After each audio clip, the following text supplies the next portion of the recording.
Hello, Gil here Here. with the Sailing Vessel Dream Chaser. And in last week's episode, we discussed the need to trim the fiberglass around the ports, and in this week's episode, we're going to show you how we did that.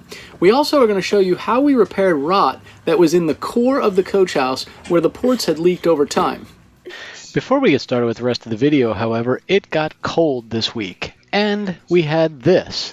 Nobody wants to see snow standing on the dock. Yeah, it's cold, and the docks are covered with ice. I'm not such a fan. Luckily, this cold spell with snow was short-lived. Harrison, in the last video, I think I showed an area around where the spreaders mount on the mast that have the bracket. I had him cut it off because I wasn't going to put the spreaders back on. I asked the question in last week's video. A lot of people provided some feedback. I kind of came to the decision on my own that I'm definitely going to put the spreaders back on. I just want to show you the difference in how we're ultimately hooking these things up. So you were looking from essentially the top of the mast and toward the aft side of the spreaders, but you can see here, let me see if I can go to this side. You can see here, this is that stainless steel bracket you could have seen in the previous video. And then if I go to the top side, this is where I had them cut that piece off. Initially there was another piece of metal there that would sit on top of this, and then it was through bolted through the two pieces of metal and in through the spreader itself. The good news is the spreader has two stainless steel plates on it. So I feel comfortable that by putting a bolt through here, through the stainless, through the hardwood spreader, through the other piece of stainless and onto the bracket that's attached to the mounting, that this is going to be more than sufficient to hold this spreader. And so you're going to see this here. I'm giving it a little shake. The whole mast is shaking, so that thing is very sturdy. Here's the lights I decided to put on this. Some of you see there's actually 16 LEDs in each one of these, and if I throw from above, I have it mounted just slightly outbound from the mast. You can see this. They're just maybe at a 3 or 4 degree angle. They're floodlights, so they will shine really well down the mast. And if I come from right above it, you can kind of see the angle of the light versus where it's going to shine. So clearly it's going to hit the mast probably a couple of feet below the brackets and then spread all the way out to it'll spread to the right here, which will be more than enough to at least light up the deck of the boat, which is all I'm concerned about when we're out sailing. So really nice, I like these. You can see as I made all these wires, I definitely used exterior marine grade heat shrink and all the appropriate connections using rubber coated metal brackets, so stainless steel with rubber coating to keep from any chafe from happening. You can see it here as well. The next step here is to get a UV protecting spiral wrap that will go around this to protect this from any UV rays or sunshine. And I'm going to do it in a bit of a yellowish color that's as close a match to the mast as I can. The choice was that or black, and I chose the yellow one just to kind of let it blend a little bit. Step aboard and see what we got today. It looks pink right now. We have more layers of fairing compound that have gone on. It'd be nice, get it nice and smooth here. I like it. And obviously that needs to be smoother than the deck, which makes sense. This looks really blue here, but you can kind of see the sides here where it's all pink and faired.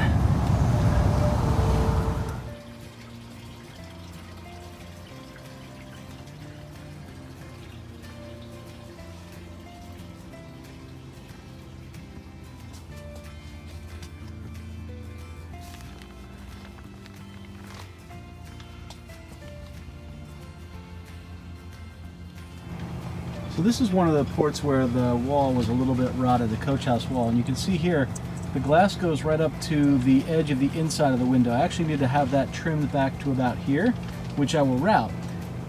The router bearings will essentially ride on not this section but the lower section right in that crack, which is where ultimately I want the cut to be flush with.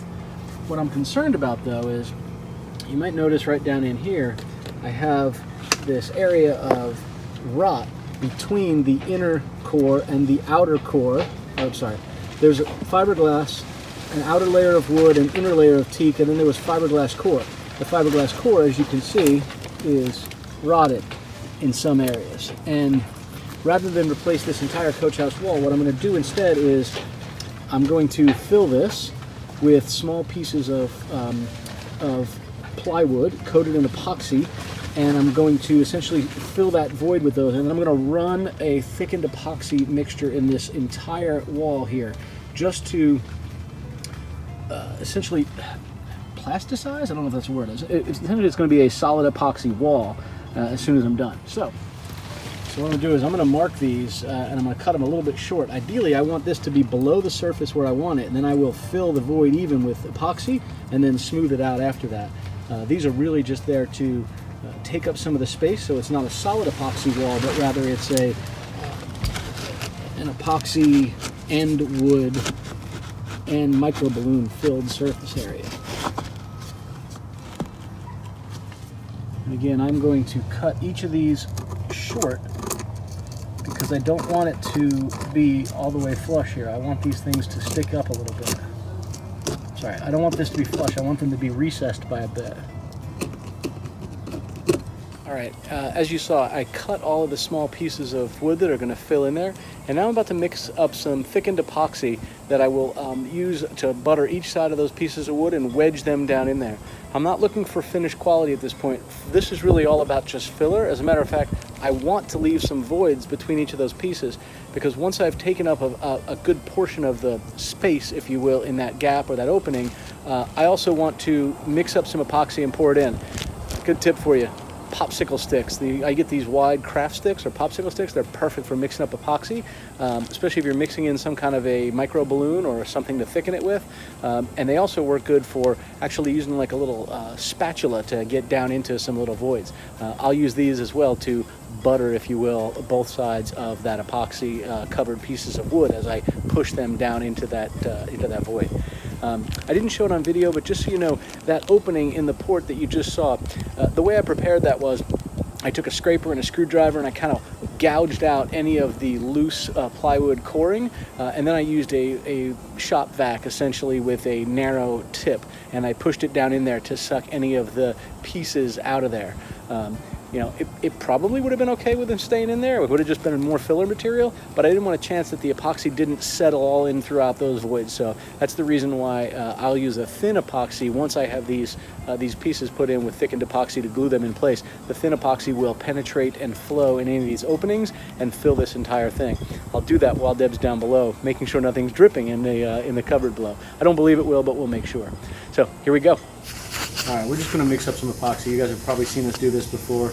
A lot of times I'll just use like a red Solo cup. They work okay with West Epoxy, but don't ever use a red Solo cup with polyester resin. They melt. But I didn't have any, so I've got some of these multi-use cans. I'm using 105 epoxy. I actually have 205 fast hardener, but I still have a little bit of the slow hardener left. So I'm going to go with the slow just because I don't want to open another one yet. It'll take a little longer, but that's okay. We're not in a hurry today. I thought I'd share this with you. If you don't use a good nitrile glove, by all means, go get some. We'll put a link down in the description below, or one of the little pop-up things to one of the pages on our website. We have all the different products we use, and they're not sponsors or anything, but I'll tell you, these work good. I was using those sort of cheap painter's gloves, and they were terrible, but get nitrile and 6, 7, or 8 mil thickness are great. So.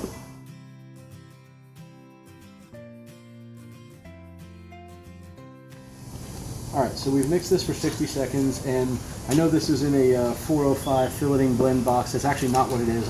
These containers are handy. I actually bought this online at, I think it's Fiberglass, one of those places online. It was just less expensive, and for what I'm doing, this is perfectly fine. I'm not using anything it's just a thickening agent like micro balloons. I'm not doing something crazy like trying to get a fairing compound or that type of a finish. I'll slowly mix this in until I have about the consistency of mayonnaise or peanut butter. Whoops, that looks like a 80s drug party just gone wrong. Oh, another one. Despite me saying be careful. Slow and steady. With the epoxy as well. Old people. So I have all my little pieces laid out. You can see I've numbered them and I cut them to the lengths I needed. And again, I want them to be slightly recessed below the area in the core that I'm repairing. So I'm just going to put this up here, and I'm going to start with my number 1 piece. And this is as simple as, they call it buttering it. Essentially, I'm going to be smearing this on here as if I were doing something with like a cake batter. It's really that simple. And I'm not going real thick. My goal here with this is to create a bond that when I put this down in the opening, it is going to essentially glue this to both the inside and the outside of the skin that I'm coring here.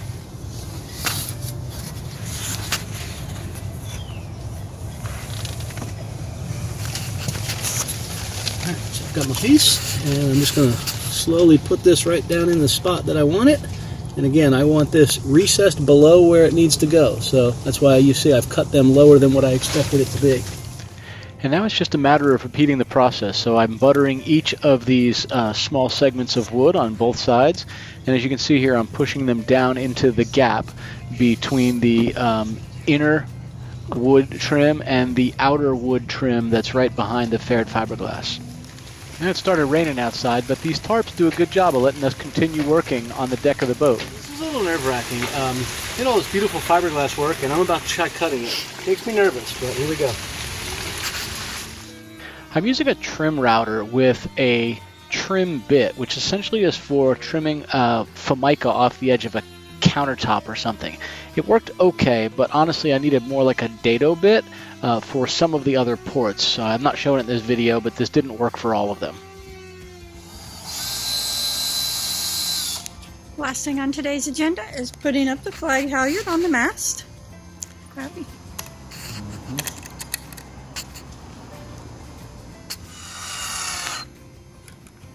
There we go. Gonna do anchor first since I'm up here. Right. Now that it's got a little darker, we're checking out the brightness of the lights. Anchor. And these are our new spreaders. So. I am very pleased with how bright these are. They'll light up the deck really well. Gil thinks he's at a rave. Alright, so we got a UV protectant to go over the wires that are exposed on the outside.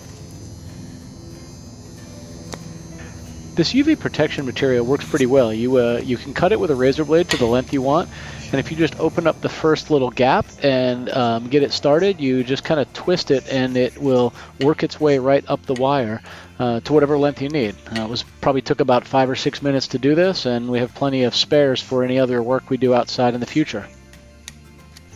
And after getting all the wires covered with the UV protection and the flag halyards mounted, we are all set for the evening. Well, we made pretty good progress today. I wish we could have trimmed the rest of the fiberglass around the ports, but I need a different router bit, so that'll be on my test tomorrow since Deb's going to be running around errands and running around. I play taxi tomorrow. Yes, taxi service. But those spreader lights look good, don't they? Yes, they do. Good Sunday morning. So today I got up early this morning and my intention was to come back down to the boatyard and finish up the work we started last night. I wanted to trim the fiberglass around the fixed ports, as well as pour that epoxy down into the openings that we prepped yesterday along the coach house wall below the ports where it had leaked and rotted previously. As they say, the best laid plans. I got here this morning, 9:30, 10 o'clock or something like that, and the boatyard folks were already working, so the more observant of the viewers will have noticed the coach house behind me is no longer that pinkish color of the fairing compound, it is gray. They've already been here this morning. They sanded the entire coach house smooth, and they went ahead and applied another coat of primer to the surface. I talked to Lionel and he said in today's weather, probably about 2 hours, it'd probably be okay to come back and do that trim work. Just touch it, make sure it's dry, but we want to make sure it's dry before we get any of those fiberglass crumbs from cleaning up those ports into the mix. That would be a pain and would require a lot more work. So I think I've got a little bit of time on my hands. I was considering pouring the epoxy because I think I could do that without too much issue. The challenge I have there is I need to go down below and look up to make sure no epoxy is coming out as I pour that liquid epoxy through that opening. And in order to do that, I have to run down the sidewalks here, and I didn't want to chance potentially bumping into the wet paint either on the gunnel or the coach house since it's in both places. And then by the companionway doors, that entire side of the coach house is done as well. Because of the way we have the tent structure here propped up, I can't slide the hatch open right now, so I would have to sort of climb down in, crawl in there, which isn't a huge deal except for it's just a little bit more likely I might bump some of the wet paint. So I'll be killing a little bit of time for a few hours, and then we'll get going on that. So what is this, you may ask? Well, I went back to the glass shop, and they had recut the glass, and I have the old pieces and the new pieces, and I must tell you, they look a lot better. A lot better. You can imagine I'm really pleased with that. I was really disappointed in that first cut of glass. The good news is they made it right, completely right. So I'll be dry fitting these, and we'll see if everything works the way we expect. What I've done is I've taped up on the inside edge and I've taped up on the outer edge. The idea here is it will work its way in there, and I'm okay, quite frankly, if if I get some spillage on the tape, I can just pull that right back off. And you'll notice I'm not doing this thing real precise here. It's the nice thing about not having a lot of this stuff finished already. If I get a little bit on it, it's not critical. Here we go. And that was just a matter of repeating the process over and over. I probably repeated this, mixing up 7 to 12 pumps of resin and hardener, and did that maybe 12 to 15 times and poured this in there. So I probably have the better part of a half gallon of resin down in these core between these two ports. Well, I've made some really good progress today. I went ahead and filled those side ports with epoxy. They are probably 75 or 80% of the way done. I let it settle, and then I'll come back and take another look and add anything that I need. And then I also was able to route around and clear the openings for the two front ports and one of the side ports. I still have the other one to do. I started having a little bit of problems with the router, so I'm going to need to get a new set of bits, make them a little sharper, and then once I get that epoxy filled on the port side, I'll be able to route that smooth as well. Really good progress today. In next week's episode, you better see the finished product of that and dry fitting the windows, which, by the way, look a lot better. Hey everybody, thanks for watching, and please follow us on Facebook, Twitter, Instagram, or even Tumblr. Please take a moment and go over to our website at svdreamchaser.com to download free resources for cruising and how-to projects. Get your thumbs and mouses ready. We also have a couple of links right on the screen for some other playlists and videos that we think you'll enjoy. Thanks for watching, fellow dreamers.